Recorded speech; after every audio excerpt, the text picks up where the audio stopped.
दीप्ती आली आहे.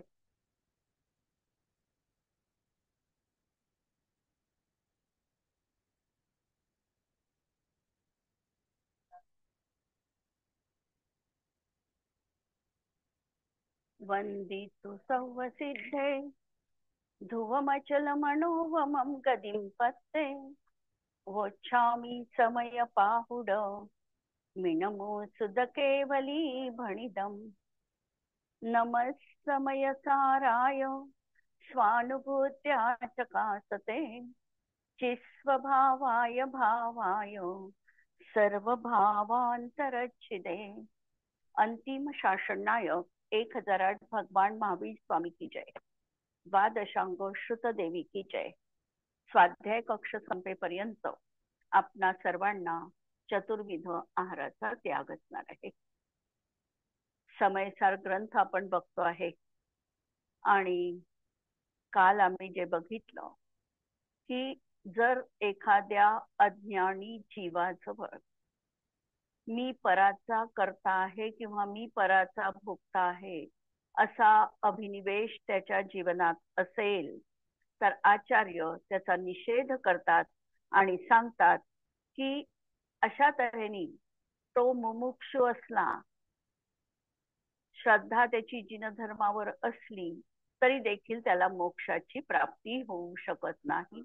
कारण जोपर्यंत पराचं कर्तृत्व आणि भोक्तृत्वाचा परिणाम जीवनात आहे तोपर्यंत जीवाला मोक्षाची किंवा सम्यक दर्शनाची प्राप्ती संभवनीय नाही. आणि त्याआधी आपण कोणत्या आत्म्याला अवलंबन घेण्यायोग्य आहे याची विस्तृत अशी चर्चा पण बघितलेली होती. आणि आम्हाला आमच्या आत्म्याचं ज्ञान करून घेण्यासाठी, आम्हाला आमची आत्मप्रतीती करण्यासाठी आम्हाला शुद्ध आत्माच त्या ठिकाणी अवलंबन घेण्यायोग्य आहे. त्याच्याच माध्यमातून आम्ही एकदेश शुद्ध निश्चय नयाचा जो मोक्ष मार्ग आहे तो जीवनात अभिव्यक्त करू शकतो आणि आम्ही साक्षात शुद्धतेची देखील प्राप्ती करून घेऊ शकतो. आणि यानंतर 3 गाथा येणार आहे ज्या एकांताने, ज्यांनी जसं बाकीच्या धर्मांमध्ये ईश्वराचं कर्तृत्व मांडलं की झाडाचं पान देखील ईश्वराच्या मर्जीशिवाय हलू शकत नाही असा एकांत अभिनिवेश त्यांच्या जीवनात आहे. आणि म्हणून ईश्वर कर्तृत्ववादींना देखील मोक्षाची प्राप्ती नाही.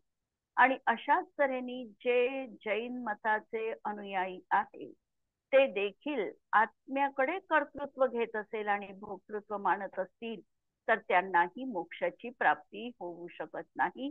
3 गाथांमधून ही गोष्ट आचार्य स्पष्ट करतात.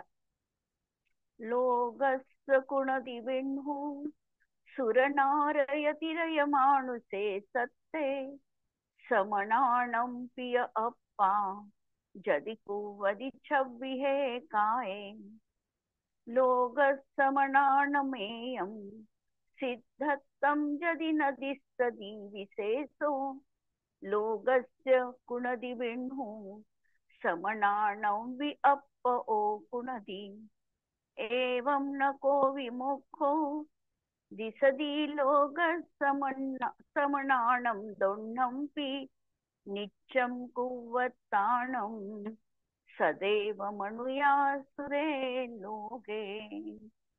लोगस्य सामान्य जनांची अशी मान्यता आहे, लोकांची अशी मान्यता असते की विष्णू म्हणजे विष्णू, सुर, नारय, तिर्य, माणुसे सत्ते गुणदी.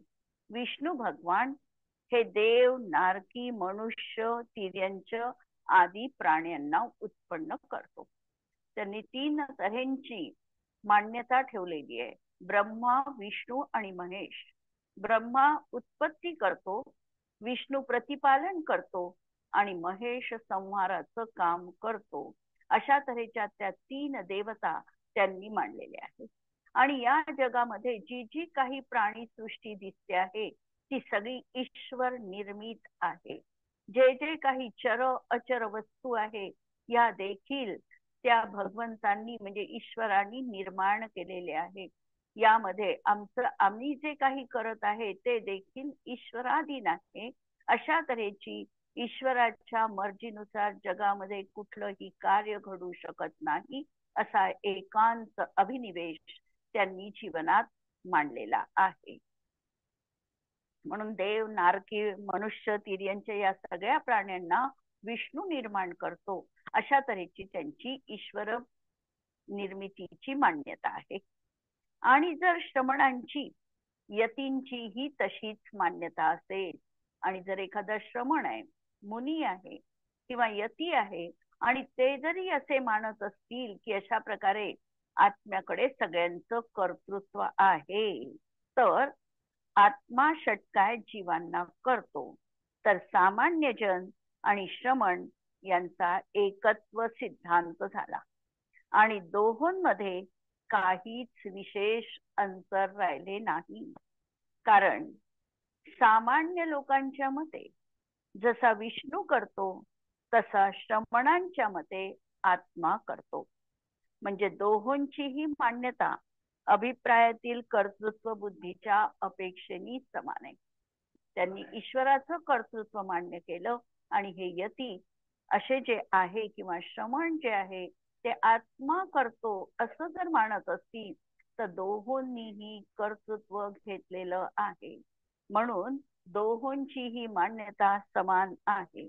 याप्रमाणे देव, मनुष्य आणि असुर लोकांना सदैव करणाऱ्या तीन लोकांच्या कर्तृत्वामुळे निरंतर प्रवर्तमान अशा सामान्य लोक आणि श्रमण या दोहोंनाही मोक्ष तर काही दिसून येत नाही.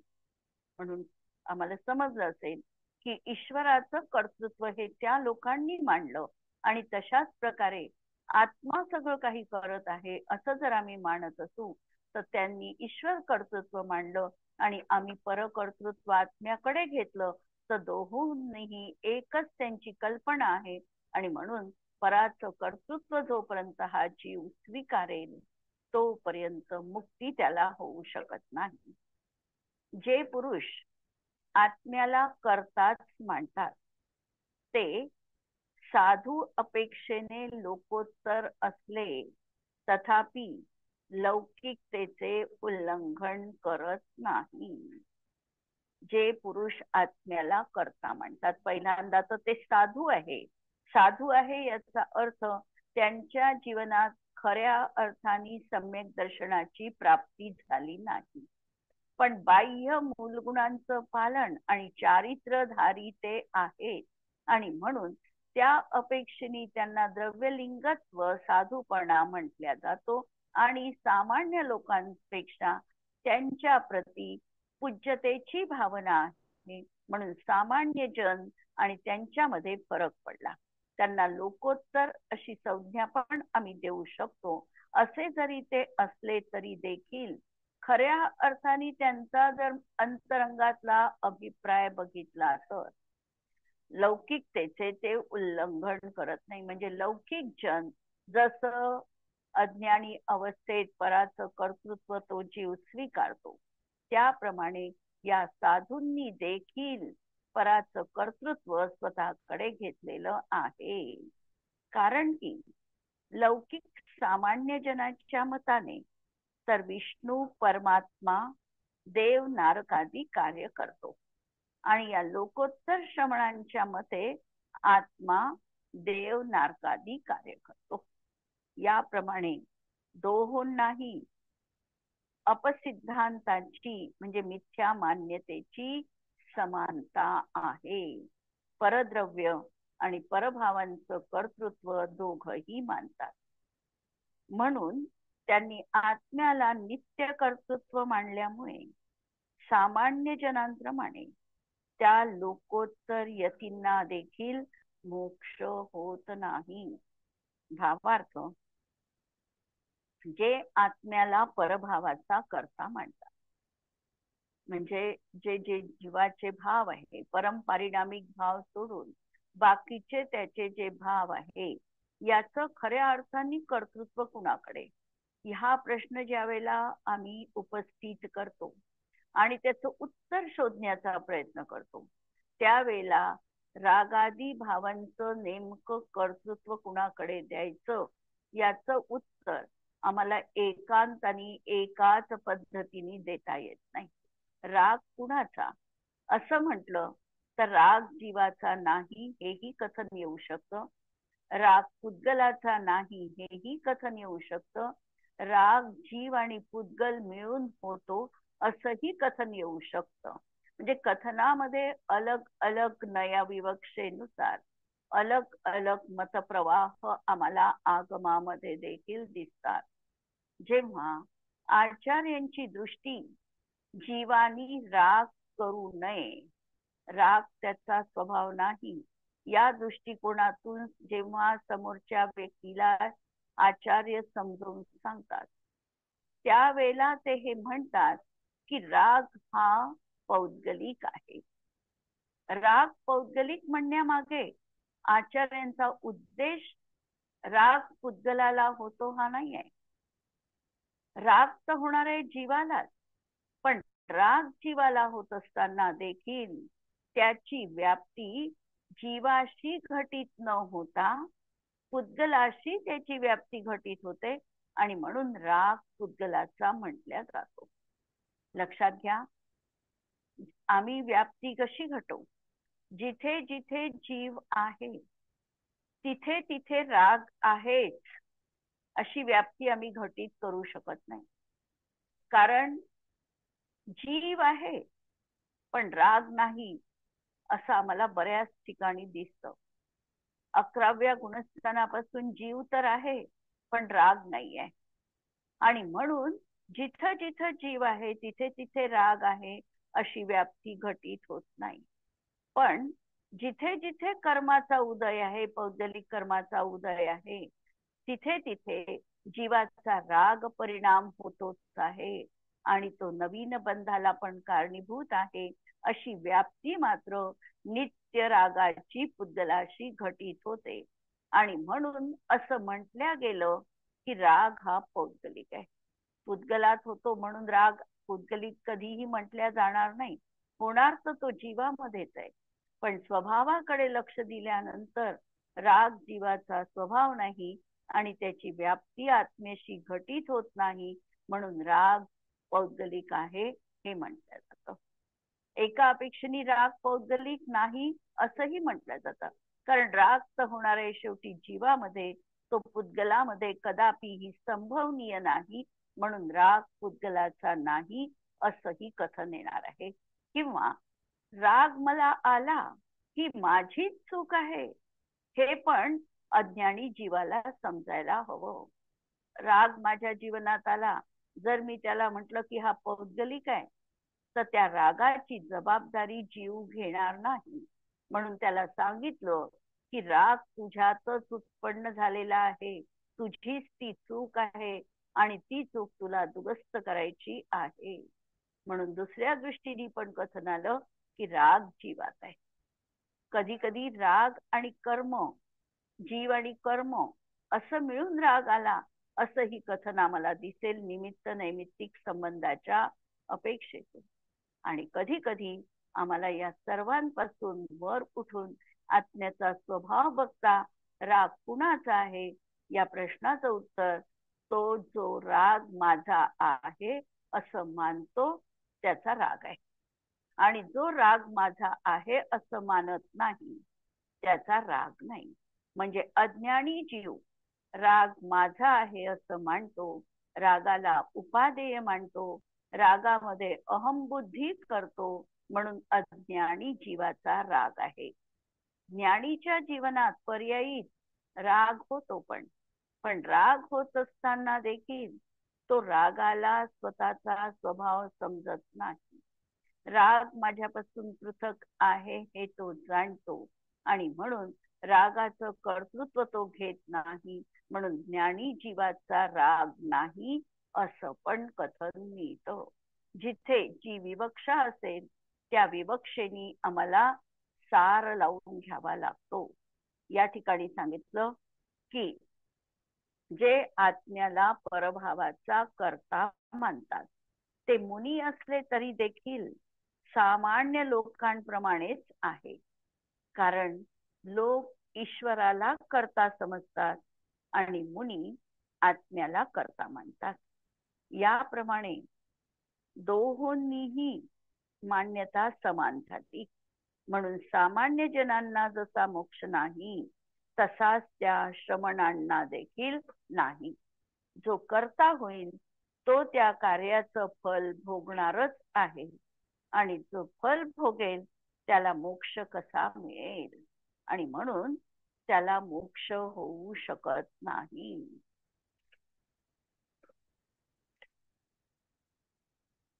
या गाथेचा सारांश पाहताना की जे जीव सांसारिक अवस्थांना म्हणजे औपाधिक न मांडता, ज्या सांसारिक अवस्था आहे त्यांना औपाधिक न मांडता आत्म्यालाच त्या स्वतंत्र रीतीने होतात आणि आत्माच त्याचा कर्ता आहे असं मानतात, त्यांना चतुर्गतीचा कधीही अभाव होत नाही. या ज्या नरनारकादी सांसारिक अवस्था आहे, रागद्वेषादी विभाव परिणाम आहे, हे सगळे वास्तविकतः जीवाचे औपाधिक भाव आहे. पण या औपाधिक भावांना हा आत्माच याचा स्वतंत्र रीतीने करता आहे असं जर मानेल, म्हणजे पराविषयी जर कर्तृत्व बुद्धी याची अजूनही जिवंत असेल, तर त्याला चतुर्गतीचा बंध निरंतर होत राहणार आहे. मागच्या गाथांमध्ये सांगितले की ज्ञान कर्माचे अकारक आणि अवेदक आहे. ज्ञानाच्या माध्यमातून फक्त जाणले जाणेपणा एवढाच प्रकार घडतो, म्हणजे जाणणेपणा एवढंच ज्ञानाचं कार्य आहे. आणि जो जीव ईश्वराला समस्त परद्रव्य, नरक, तिर्यंच, मनुष्य, देव आणि सृष्टीचा कर्ता मानतात, ते लौकिक जन आहे. आणि जे आत्म्याला कर्ता मानतात ते पण समानच लौकिकच मान्यता स्वीकारतात. म्हणून आत्म्यामध्ये त्यांना नित्य कर्तृत्व मानावे लागेल, आणि कर्तृत्व जर मानले तर भोक्तृत्व पण येईल, आणि मग संसार परिभ्रमण त्याचं सुटणार नाही. आचार्य जयसेन या ठिकाणी किंच लिहून कर्तृत्वाचा अर्थ स्पष्ट करतात. कर्तृत्व म्हणजे काय? रागद्वेष मोहरूप परिणमन म्हणजे कर्तृत्व. आणि हे परिणाम असताना आत्मा सम्यक दर्शन, ज्ञान, अनुचरण रूप निश्चय रत्नत्रयात्मक मोक्ष मार्गापासून च्युत होतात. म्हणून त्यांना मोक्षाची प्राप्ती होऊ शकत नाही. काल आम्ही मुमुक्षु शब्दाचा अर्थ बघितलेला होता की तो मुमुक्षु मोक्षाची इच्छा अभिलाषा करणारा पण आहे, परंतु तरी देखील आत्म्याला तो कर्ता रूप अनुभवतो.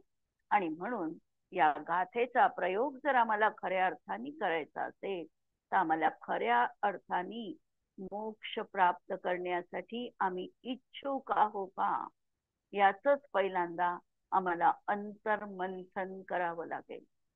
बरेचदा आम्ही वरपांगी तशा प्रकारचं बोलतो, परंतु अंतरंगात आमची सुप्त इच्छा वेगळी सुद्धा असू शकते. आम्ही पराचं कर्तृत्व सहज रीतीने जीवनातून बाजूला करू शकतो का? कार्य होत आहे, निमित्त माझं पडलेलं पण आहे, पण निमित्त पडलेलं आहे, मी त्या पराचा करता नाही, ही गोष्ट आमच्या पचनी पडते का? हा प्रयोग आम्हाला नित्य जीवनामध्ये करायचा आहे.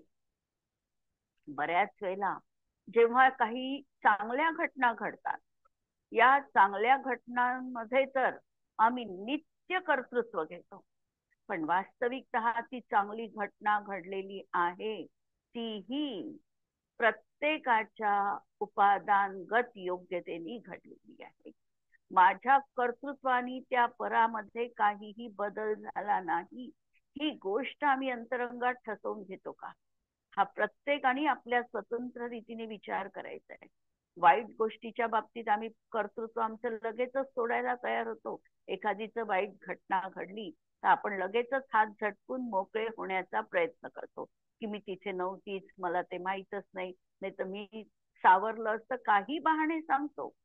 पण जेव्हा चांगली घटना आमच्या निमित्ताने घडते त्यावेळेला मी केवळ निमित्त मात्र आहे, ती त्याची उपादानगत योग्यता होती आणि म्हणून ती घटना तशी घडलेली आहे, हे आम्ही अंतरंगात अभिप्रायात स्वीकारतो का? हा प्रयोग आम्हाला जीवनामध्ये करायचा आहे. आणि यानंतर आचार्य अमृतचंद्र कडक कलश ठेवतात की आत्मा आणि परद्रव्य यांचा काहीही संबंध नाही. सबब कर्ता कर्म संबंध देखील नाही. असलाच त्यांचा त्या ठिकाणी संबंध, तर तो परत दोन द्रव्यात नाहीये. आत्मा आणि परद्रव्य यांच्यातही तो संबंध नाही आहे. विधान लक्षात घ्या. यांच्या वर्तमान दोन पर्यायी निमित्त नैमित्तिक संबंध असू शकतो, पण दोन द्रव्यांमध्ये तर निमित्त नैमित्तिक संबंध देखील असत नाही. वाक्य परत पहा की दोन द्रव्यांमध्ये कर्ता कर्म संबंध तर नाहीच नाही, पण निमित्त नैमित्तिक संबंध पण नाही. पण निमित्त नैमित्तिक संबंध कुठे आहे मग? तर दोन द्रव्यांच्या दोन वर्तमान पर्यायी मध्ये निमित्त नैमित्तिक संबंध असणार आहे. ही गोष्ट अंतरंगात परत आम्हाला ठसवायची आहे. कलश 200 नंबरचा पाहतोय आपण. नास्ति सर्वोपि संबंध परद्रव्यात्मतत्वयोः कर्तृकर्मत्व संबंधा भावे सत्कर्तृता कुतः. परद्रव्य आणि आत्मद्रव्य, परद्रव्य आणि आत्मतत्वयोः सर्वेपि संबंधः नास्ति, यांचा कोणताही संबंध नाही. याप्रमाणे कर्ता कर्म संबंधाचाही अभाव असताना परद्रव्याचे कर्तृत्व जीवाकडे कसे असू शकेल? आम्ही सदैव चुकीच्या कल्पना आमच्या अंतरंगामध्ये जोपासल्या, त्याला आम्ही खतपाणी दिलेलं आहे. आणि मी परार्थ करू शकतो ही आमची अनादिकालापासून दृढमूल असलेली मान्यता आहे. आचार्य या आमच्या मान्यतेला पहिले शह देतात आणि आचार्य सांगतात की जगामध्ये ज्या ज्या काही वस्तू विद्यमान आहे त्या त्या आपल्या स्वचतुष्टयाने युक्त आहे, त्या आपल्या योग्यतेने परिणमन करत आहे, त्या आपल्या योग्यतेने उत्पाद व्ययाला प्राप्त होत आहे. परद्रव्यांमध्ये तुझा यत्किंचितही प्रवेश नाही. तू आणि परद्रव्य यांच्यामध्ये अत्यंत अभाव आहे. आणि असं सगळं अभेद्य असताना तू मात्र विनाकारण पराचं कर्तृत्व स्वीकारून अहम बुद्धीनी जीवनात वावरतो आहे. परद्रव्य आणि आत्म्याचा काहीही संबंध नाही, तेव्हा कर्ता कर्म संबंध कसा काय असू शकतो? असे असताना कर्तृत्व देखील कसे काय असू शकते?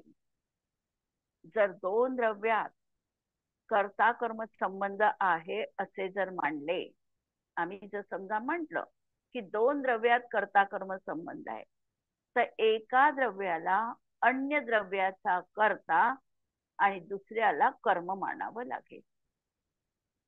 पण दोन द्रव्यात कर्ता कर्म संबंध नाही, तर मग आत्मा ज्ञानावर्णादी कर्माचा कर्ता होणार नाही. रागादी जीवाची अशुद्ध पर्याय आहे, ती पुद्गलाची पर्याय नाही. आत्ताच आम्ही रागाचं विश्लेषण पाहिलं. आगमामध्ये वेगवेगळ्या दृष्टिकोनातून कथन येईल, परंतु समयसार मध्ये प्रामुख्याने राग जो आहे हा जीवाचा विभाव परिणाम आहे. हा जीवाच्या पर्यायी मध्ये आहे पण स्वभावात नाही, आणि ती पुद्गल द्रव्याची पण पर्याय नाही, असंच कथन आम्हाला जनरली मिळणार आहे. म्हणून रागादी जीवाची अशुद्ध पर्याय आहे, ती पुद्गलाची पर्याय नाही. जीवच पर्याय दृष्टीने त्याचा कर्ता पण आहे. आणि रागादिकांना पौद्गलिक म्हटले ते अपेक्षेने म्हणते, नयविवक्षेने लावले की तो भाव जो आहे राग भाव हा शुद्ध चैतन्यापासून विपरीत भाव आहे. म्हणून ते पौद्गलिक किंवा पुद्गल कर्मोदयजन्य नैमित्तिक भाव म्हटले गेले. म्हणून निमित्ताच्या प्रधानतेने त्यांना पौद्गलिक म्हटले आहे. आणि उपादानगत दृष्टीने जर पाहिले तर जीवच त्याचा जीवातच ते होतात आहे, म्हणून ते जीवाचेच आहे. अशुद्ध जीव उपादान आहे, म्हणून अशुद्ध जीवच रागादिकांचा करता आहे हे म्हटले जाते. म्हणून मी आत्ता जे वाक्य बोलली की जो रागाला राग माझा आहे असं स्वीकारतो त्याचा राग आहे. त्या रागाचा करता तो अज्ञानी जीव आहे. आणि ज्ञानी जीव रागाला माझं आहे हे स्वीकारत नाही. पर्यायी रागाला आपण माझ्या त्रिकाली स्वभावात राग नाही ही त्याची अंतर मनपटलावर पूर्णतः प्रतिमा स्पष्ट आहे. त्याच्या जीवनात तो ज्ञानी रागाचा करता म्हणणं स्वतःला संभवनीय नाही. आणि मोक्ष मार्ग स्वाधीन आहे. तिथे वस्तुतत्वाचे यथार्थ श्रद्धानच हवे. विपरीत श्रद्धा ज्ञान हे मोक्ष मार्गामध्ये प्रतिकूल आहे. परकर्तृत्वाची मिथ्या मान्यता सोडण्यासाठी जीवाला स्वकर्तृत्वाचे ज्ञान व्हावेच लागेल. यावर बनारसजी दासजी लिहितात, चेतन अंक जीव, अंक याचा अर्थ चिन्ह, चेतनेचं चिन्ह जीव, लखी लिन्हा पुद्गल कर्म अचेतन चिन्ह. पुद्गल हे अचेतन रूप आहे, त्याचं चिन्ह पुद्गलाचं अचेतन आहे. वासी एक खेतके दो, वासी म्हणजे निवास करतात, दोन्ही एक खेत म्हणजे एका क्षेत्रावर ते दोघही राहतात. जदपि तथापि मिले नाही को, आणि तरी देखील एका क्षेत्रावर राहत असताना देखील ते एकमेक कधीही होत नाही. जीव आणि पुद्गल द्रव्य धर्मद्रव्य एक क्षेत्रावगाही संबंध आहे यांचा, पण कधीही अनादिकालापासून जीव पुद्गल रूप झालेलं नाही. पुद्गल द्रव्य कधीही जीव रूप परिणत झालेला नाही. एका क्षेत्रावर निवास असताना देखील आपली स्वतंत्रता त्यांनी कायम ठेवलेली आहे. निज निज भाव क्रिया सहित व्यापक व्यापिन कोई, कर्ता पुद्गल कर्म को जीव कहा सो होई. पुद्गलाचा कर्ता हा कोण आहे? कर्ता कर्माचा कर्ता कोण आहे? तर पुद्गलच कर्माचा कर्ता आहे. जीव त्या ठिकाणी कर्ता असू शकत नाही. कारण निज निज भाव, प्रत्येकाचा भाव हा प्रत्येकामध्येच त्या ठिकाणी व्यापून आहे. हा व्याप्य व्यापक संबंध जिथे घटित होतो त्या ठिकाणी कर्ता कर्म संबंध घटित होऊ शकतो, अन्यत्र होऊ शकत नाही. आणि या कलशात आत्मा आणि परद्रव्य यात कर्ता कर्म संबंध नाही हे स्पष्ट केलेले आहे. यानंतर परत 4 गाथा संयुक्त रीतीने आचार्य कुंद भगवान सांगणार आहे. गाथा 324 पासून 27 पर्यंतच्या. आज गाथा आणि थोडा अर्थ पाहू, टीका उद्याला पाहू. व्यवहार भासी देण दू, परदौ मम भणंती अविदी दत्था, जानन्ति निश्चयेन दू नयमः परमाणुमेत्तम विकिंची, जह को विप्नरो जंपती अम्हाणं गाम विषय नयरठ्ठं नयहोन्ति तस्य तानि दू भणदीय मोहेन सो अप्पा एमेवमिच्छदिट्ठी नानी निस्संशयं हवति एतो, जो परदौवं मम इति जानन्तो अप्पयं कुनति संहाणमेति नच्चा दोन्नं एदान कत्तिव वसाओ परदौवे जानन्तो जानी जा दिठी रही आणम. जे जीव व्यवहार नय कथन ग्रहण करून, व्यवहारामध्ये काल आम्ही बघितलं की असद्भूत व्यवहार नये कर्माचा करता मी आहे असं मानतो. असद्भूत व्यवहार नयानी जीव कर्माचा, पौद्गलिक कर्माचा करताय. पुग्गल कम्मादीनम कत्ता व्यवहार दो. कोणता व्यवहार? तर अनुपचरित असद्भूत व्यवहार नयानी हा जीव परद्रव्याचा म्हणजे पौद्गलिक कर्माचा करता स्वतःला मानतो. आणि जर आम्ही उपचरित असद्भूत व्यवहार नयानी म्हटलं तर हा परद्रव्यादी कर्तृत्व स्वतःकडे त्या नयानी घेतो. आता हे व्यवहार कथन आहे. व्यवहार कथनाला व्यवहार अपेक्षेनेच आम्हाला समजायला पाहिजे. व्यवहाराला कधीही निश्चय बनविता कामा नये. आणि जर असं व्यवहार कथन ऐकून ग्रहण करून परद्रव्य माझे आहे अशा प्रकारच्या व्यवहाराला जो निश्चय मानेल ते अज्ञानामुळे मानतात. इत्यादी अर्थाच्या सूचक गाथा दृष्टांतपूर्वक इथे सांगतात. अविदितता म्हणजे परद्रव्याचे यथार्थ स्वरूप न जाणणारे अज्ञानी पुरुष व्यवहाराने कथित वचनांना पकडून, व्यवहारामध्ये जे काही कथित वचन आहे त्या वचनांना तर त्यांना अवगत आहे, ते वचन त्यांना ज्ञात आहे, पण त्याला खऱ्या अर्थाने निश्चय ते मानून बसतात आणि म्हणतात की परद्रव्य माझे आहे. परंतु ज्ञानीजन निश्चयाने जाणतात की परमाणु मात्र किंचित देखील परद्रव्य माझे नाही. पण हा जो ज्ञानी आहे त्यामध्ये भावभासना आणि भेदविज्ञानाची परमसीमा त्याच्या जीवनात आहे आणि तो स्व आणि पर याची काटेकोर रूपरेखा अंतरंगात धारण करू शकतो. ही जी स्वपराची विभाजन रेषा आहे यामध्ये परद्रव्याचा परमाणु एवढं द्रव्य देखील आत्मा ग्रहण करू शकत नाही, ही त्याची अकाट्य श्रद्धा विद्यमान आहे. आणि म्हणून किंचित देखील परद्रव्य माझे नाही. ज्याप्रमाणे कोणी एक पुरुष म्हणतो की हे गाव, हा देश, हे नगर, हे राष्ट्र आमचे आहे, परंतु वास्तविक विचार केला तर ते गाव वगैरे त्याचे होत नाही आणि तो आत्मा मात्र मोहाने माझे माझे असे म्हणतो. आम्ही म्हणतो की कोणत्या गावाची, हे माझं गाव आहे, हे माझं घर आहे, या माझ्या वस्तू आहे, हे सगळं आमचं मयमयपणा सुरू आहे जीवनामध्ये. हा सगळा माझ्या जीवनातला मोहाचा पसारा आहे. वास्तविकतः यामधली कुठलीही गोष्ट निश्चयाने माझी असू शकत नाही. ही श्रद्धा अंतरंगामध्ये आम्हाला ठेवायची आहे. घर कुणाचं आहे हा जर आम्ही प्रश्न विचारला तर ज्ञानीचं उत्तर असं राहील की घर हे दगडविटांचं पुद्गलाचं आहे, ते माझं नाही.